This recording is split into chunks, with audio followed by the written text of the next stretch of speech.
Hey guys, here we have the 2017 Cherokee 304BS. We'll walk around this unit. So up front, you got your propane tanks. You have two 20-pound propane tanks. Nice little cover up here. You got access to turn them on right here. You just untwist these little nuts right here and this pops off. Then you got your tanks here. And then close it, you just tighten these back up a little bit. And then this pulls off.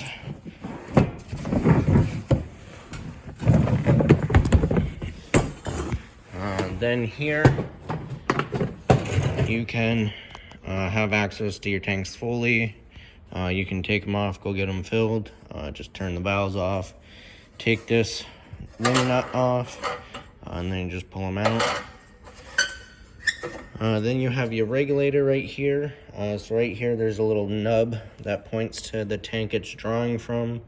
Right now, you can see this is red.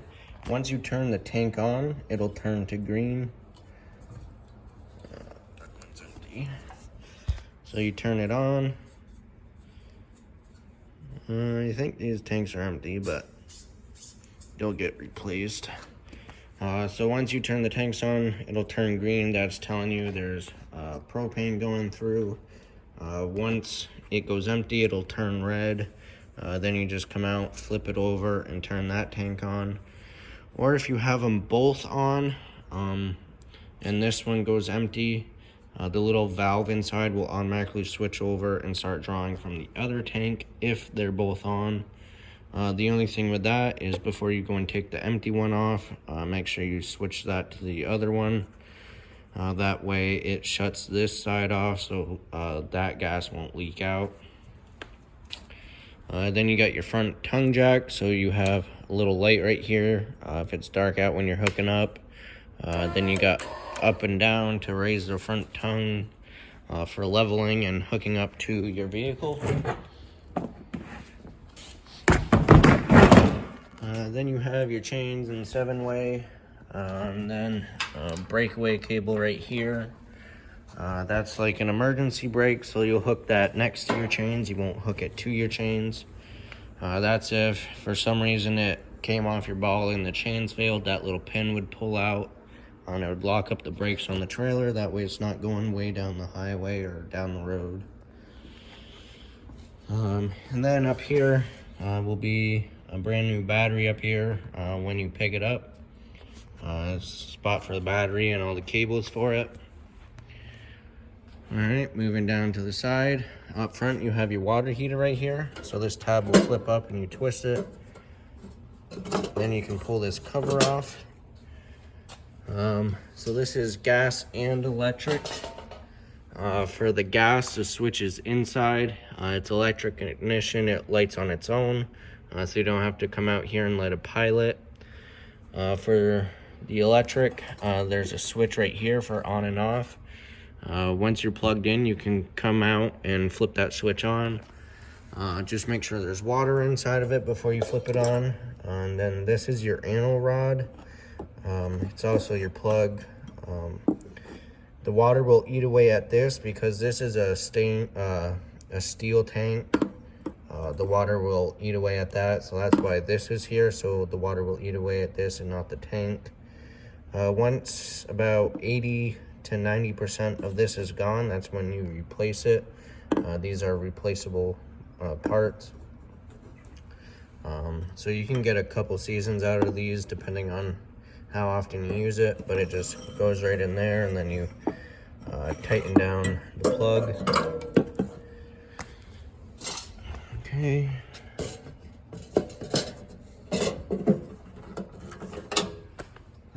Right here, that's, you got a crank. You got all your information right here. You got the VIN number, the year, all your weights. Let's see, so this has a gross vehicle weight rating of 1,160 pounds. So it's a fairly heavy trailer. Let's see, your cargo capacity is 3,549, so that leaves this about So yeah, it leaves it about close to 8,000 pounds. So you have a decent amount of cargo capacity to load this up with. So that's good. You got stabilizer jacks. There's 4 of them, 1 on each corner. These are only made for stabilizing, so to take the shake out of the camper going in and out and while walking around. You'll get the unit level first, back up into your spot, put a level inside, see if you have to put blocks on the tires. Once that side to side is leveled, then you'll unhook, and then you'll just use the front tongue jack to level it front to back. Once it's completely leveled, you can crank these down. Once they hit the ground, or if you have blocks under them, once they're touching the ground, give it 1/2 to 3/4 of a crank, just put a little pressure on it. You don't want to try and lift it up. Then here you got cable hookups. So at campgrounds they got their own cable hookups. Some of them do, most nowadays they do. So you can hook their cable up to here, and then you'll have TV inside. Alright, then you got 2 slides on this side. They're both, all of them are rack and pinion slides. Very reliable systems. Moving in between the slides, you'll have your water hookups. So right here you have your city water. So when you're at a campground, that's where you'll hook up your hose, and you'll have a pressure regulator. If you don't have one already, or if you get a starter kit, it'll be in that. But it's a little brass fitting. It just controls the pressure going in. Because at campgrounds there's a lot of people, so you might not have a lot of pressure, or you might have too much. So it just keeps the pressure where it's supposed to be, so you don't have any blowouts. And the city water, that's direct water to all your faucets. And then you have fresh water fill right here, so you have a portable water tank. If you're going to a state park, or if you're going on a long distance travel, you'll have water on board. So if you have to pull over at a rest stop for the night or whatever, you'll have water. Be able to use the bathroom, wash your hands and stuff. And this is gravity fed, so all you have to do at home before you leave is just put your hose in there, and it'll fill right up. Then you have a black tank flush. This is when you're dumping your tanks. You can hook the hose up to here, and there's a little spray port in the black tank. The black tank is your toilet waste holding tank. So there's a spray port in there, and it'll just flush everything out when you're dumping it. That you want to make sure the valve is open while hooking up to that, because if you get distracted and the valve's closed, if it fills up, the only place for the water to go is through the vent on the roof or out through the toilet. So definitely want to be careful of that. Outside shower above it, hot and cold water, rinse things off outside. If you go to the beach, rinse off the sand and stuff. Then right behind the tire is your sewer outlet. So this cap just twists off, and then you put your sewer hose on there. You got your gray tank, which is sink and shower water, and that's a smaller pipe. And then on the right, that's your black tank. You want to keep these valves closed while you're camping or using it, especially the black tank, because if you leave that open, all the liquid will come out and the solids will stay. So just keep that closed. And then there's a monitor panel inside that keeps track of how full the tanks are. So once it gets to about 3/4 to all the way full, that's when you would come out and pull that valve and empty your tanks. The gray tank you can leave open, especially if you're taking a shower. That way it doesn't fill up on you. But I would recommend keeping that closed, because if you're doing dishes inside, food particles go down there. And if you leave that open, the liquid will come out. All the food will stay in the tank, and then that'll start stinking. So you just want to keep that closed as well. That way when you go and dump it, everything will come out at once. And there are chemicals to put down the tanks to help with the smell and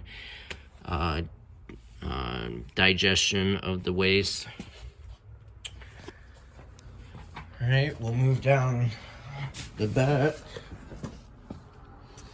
So in the very rear is where your power cord is. This is a 30 amp unit. It's regular 125 volt like at your house. It's just a 30 amp breaker, main breaker for the camper. And all campgrounds have either 30 or 50. So you should be able to hook up wherever. You can. There are adapters to go from a 30 amp to a 15 or 20 amp, which is a regular household outlet. That when you're at home, you can plug in to your outlet at an extension cord or whatever. That'll keep your battery charged and maintained. Also, before a trip, you can get your fridge cold and stuff, or if you're cleaning it at the end of the year or at the beginning of the year. The only thing with that is you cannot run the air conditioner when plugged into a regular outlet, because the air conditioner requires a 30 amp service. If you try running the air conditioner off the adapter to go to a regular outlet, it will end up burning up the cord, so you just want to be careful with that. Okay, back here you have a little rack. You can store firewood, put your bikes up there, whatnot. Your bumper right here, this is also storage for your sewer hose, so these caps on each end pull out. You shove your sewer hose in there and put the cap back in. That way the sewer hose is always outside. You don't have to deal with putting it in a bag or a tote and putting it inside and having a mess or the smell inside. Then you got a ladder right here to go on the roof. Check your seals, make sure everything's all good. Checking the seals, they recommend every 90 days just go around, check the corners, go on the roof, make sure there's no cracks in it. If you do a lot of traveling, I would recommend every time you get back or whatnot, because going down the road it will flex a little bit, so it might cause it to split a little bit. But just check it every now and then. Make sure no water can get inside, because usually once you notice water leaking inside, then it's too late and there's already too much damage. So you just want to stay on top of that. If you don't do any maintenance to it, that's the one thing I recommend you must do. Alright, we'll move up this way now.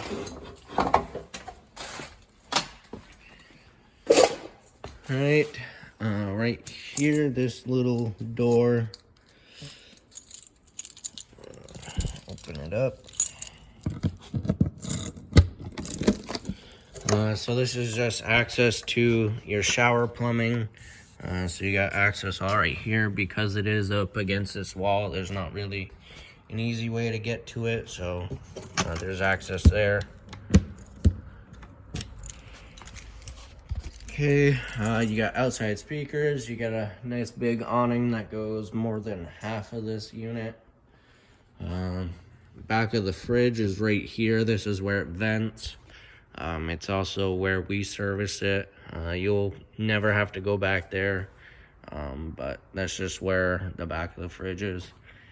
Then there's a TV mount out here, so you can take TV from inside if it has that bracket still, and take it out here. You got hookups here, so you got cable, and then you got the sound to go through the speakers.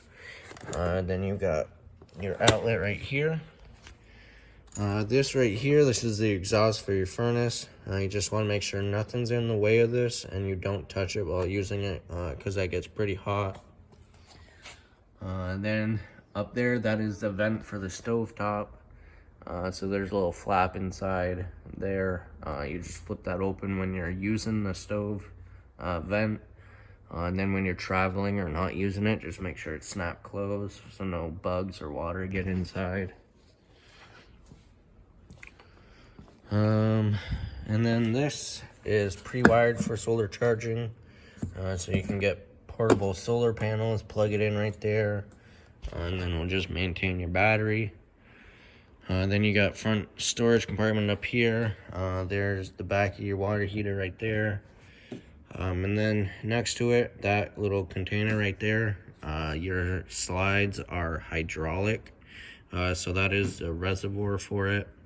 I would check that once a year, maybe twice a year, make sure it's still full and there's no leaks.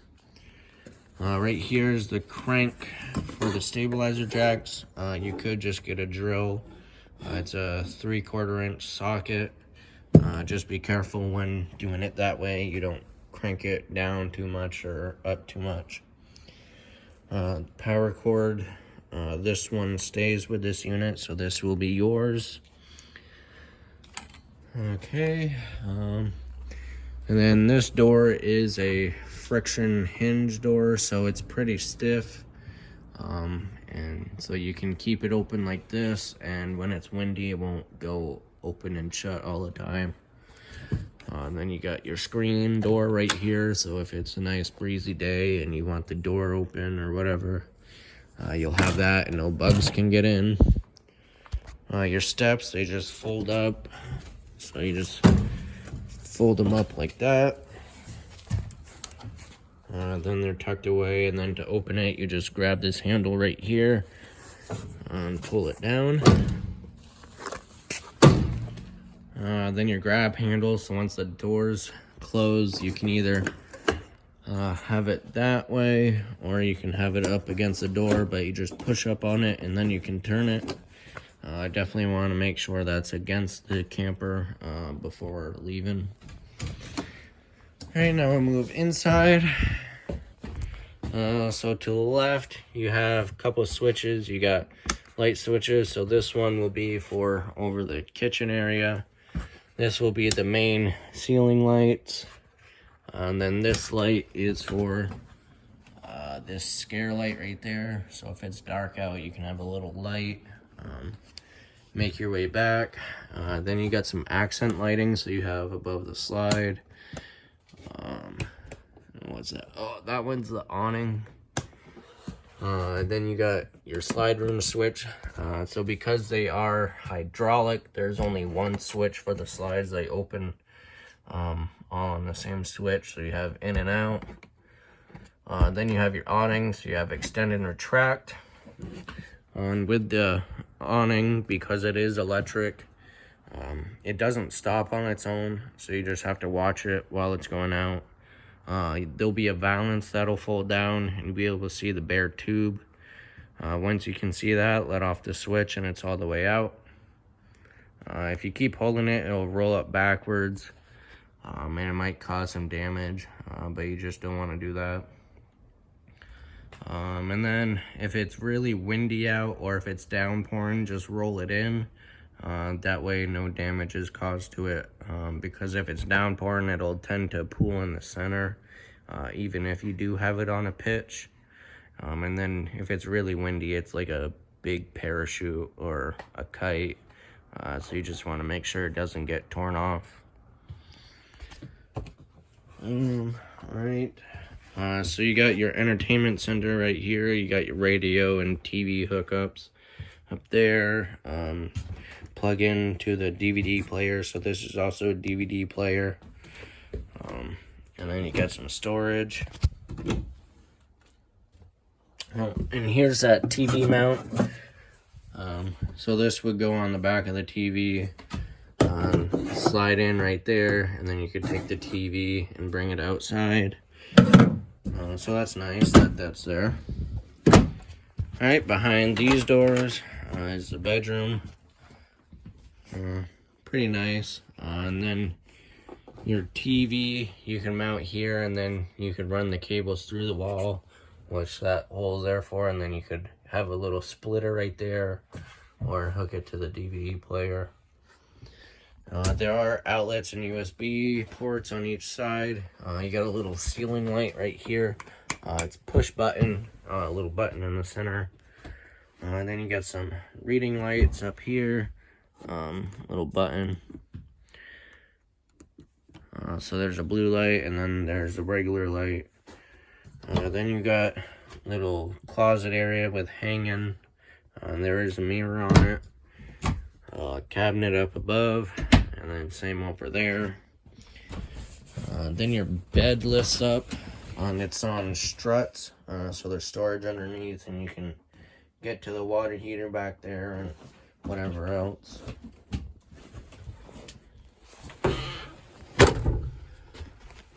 Okay. Then you got the living room and dinette area. So your couch right here. That'll fold out, or it's a jackknife sofa, so it'll lift up and fold down, make into a bed, kind of like a futon. Then your dinette table right here. These poles will come out, and you can lay the table flat and put the cushions over it, and that'll make into another bed. There's lights above that are push button, just like that. Then you got your sink and stove area, a little bit of counter space. This lifts up out of the way so you have access to your sink. Nice big sink right there. Then you got some storage above. You got a microwave, just a regular household microwave. Stovetop light and fan. This is a 3-burner stovetop. And this little cover folds up. And then when you're done using the stove, just make sure it's completely cooled down before folding down the glass cover, because we've had people put it down before it was cooled down and it shattered that glass. So you just want to make sure this is cooled before folding it down. And you have a sparker right here, so you can turn this to light and then hit the sparker and it'll light up. Then your oven right here. To light it, there's a pilot in the back right there. You just turn this to pilot, push and hold it, and then you'll need a grill lighter to light the pilot. Once that's lit, keep holding this knob down for another 15 or 20 seconds. And if you let off and it's still going, then you can change to what temperature you want. If it goes out, just try it again. Then you have your fridge right here. So this is a really simple fridge. Norcold is a good fridge. They're very reliable. We haven't had any issues really with them. So all you have to do is just push that button and it'll come on. This is an automatic fridge. It runs on gas and electric. So when you're plugged in, that light will be green. That means it's running on electricity. If you lose power overnight, or if you're just not plugged in, it'll turn orange, and that means it's running on gas. If the light turns red, that means it's not running on anything. If you lost power and it didn't light, then that's why the red light would be on. And all you have to do is turn it off. Go check your gas tanks. If you didn't lose power, make sure you're still plugged in and stuff. And then turn it back on. Your handles right here, you just pull them out a little bit and then you can open it. Decent size. You got storage under the sink. You have your converter right here, and this will be where your fuses and breakers are. Then you have your propane and carbon monoxide alarm right here. And that is hardwired into the system, so it runs off the battery up front. Smoke alarm up here. Then you have your thermostat right here. So pretty simple. You got your on-off mode. So you got the fan mode. You want to make sure that's in auto if you're going to use an air conditioner or furnace. Or if you just want to circulate some air, you can have it on high and low. Then you got cool, and then you got furnace, and then you have off. Plus and minus, change the temperature. Then you have your bathroom right here. So you got your toilet with a little foot flush right here. If you press it a little bit, it'll add water to it. If you press it all the way, it'll flush it down into the holding tank. Nice little sink with storage underneath. Medicine cabinet right here, nice and big. Then you got your shower right here. Tub, nice little skylight, and then your vent. And then back here, you have your bunk house.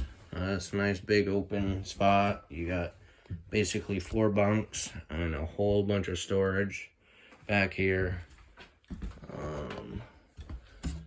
Let's see. Yeah. And there's lights, outlets, USB ports on each side. And I believe, yeah, the top ones fold up, so if you want a little more headroom to sit or play under here for the kids, you have that option. So that's everything with a 2017 Cherokee 304 BS.